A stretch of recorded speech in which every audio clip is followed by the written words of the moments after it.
L'ascolto del minore. Principi e regole applicative.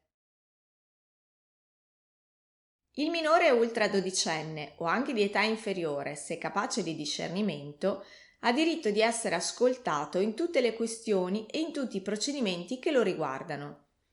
Si tratta di un diritto fondamentale del minore alla partecipazione attiva nelle procedure che lo riguardano, previsto, oltre che dal Codice civile, dall'articolo 12 della Convenzione di New York del 1989 e dall'articolo 6 della Convenzione di Strasburgo del 1996 sui diritti del fanciullo. Nel concreto, come puntualizzato dal legislatore italiano della riforma Cartabia, l'ascolto del minore deve essere svolto con prudenza.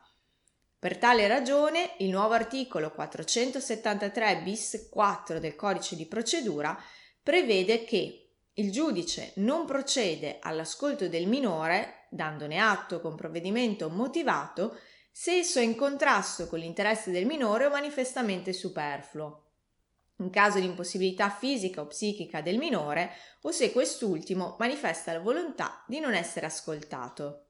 Sul punto alcuni autori hanno già espresso dubbi sulla violazione da parte del legislatore italiano dei principi sovranazionali in materia di ascolto del minore, che non dovrebbe essere subordinato a una valutazione discrezionale del giudice. Ad ogni modo, sarà la prassi dei tribunali italiani a confermare o meno il rispetto del diritto del minore, capace di discernimento, di essere ascoltato in tutti i procedimenti che lo riguardano.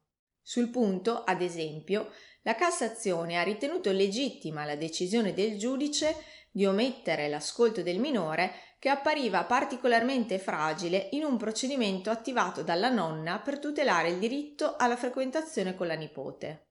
Per inciso, il diritto di essere ascoltato non comporta che quanto detto dal minore debba necessariamente essere accolto dal giudice.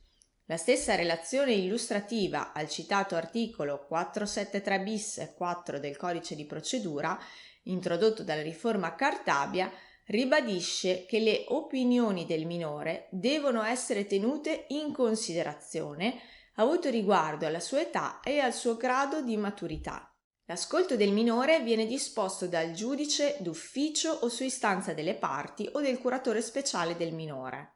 Il giudice dovrebbe procedere direttamente all'ascolto del minore, se necessario con l'ausilio di esperti e altri ausiliari.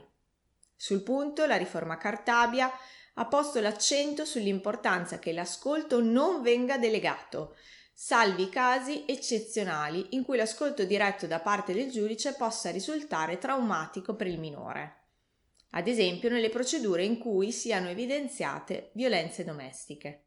Prima di procedere all'ascolto del minore, il giudice dovrebbe indicare i temi oggetto dell'ascolto ai genitori, ai rispettivi difensori e all'eventuale curatore speciale nominato per il minore, i quali possono proporre argomenti e temi di approfondimento.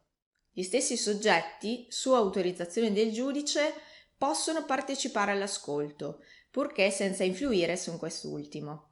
Ad esempio, alcuni tribunali sono dotati di aule apposite per l'ascolto del minore, in cui la partecipazione dei genitori e dei difensori avviene a distanza, per evitare che il minore possa essere influenzato dalla loro presenza. Infine, il codice di procedura prevede che dell'ascolto venga effettuata una registrazione audiovisiva o che, se per motivi tecnici non è possibile procedere alla registrazione, il giudice predisponga il relativo processo verbale descrivendo dettagliatamente il contegno del minore. Iscrivetevi al nostro canale YouTube, abbiamo un'intera sezione dedicata al diritto di famiglia. Per maggiori informazioni visitate il nostro sito e seguiteci sui social media.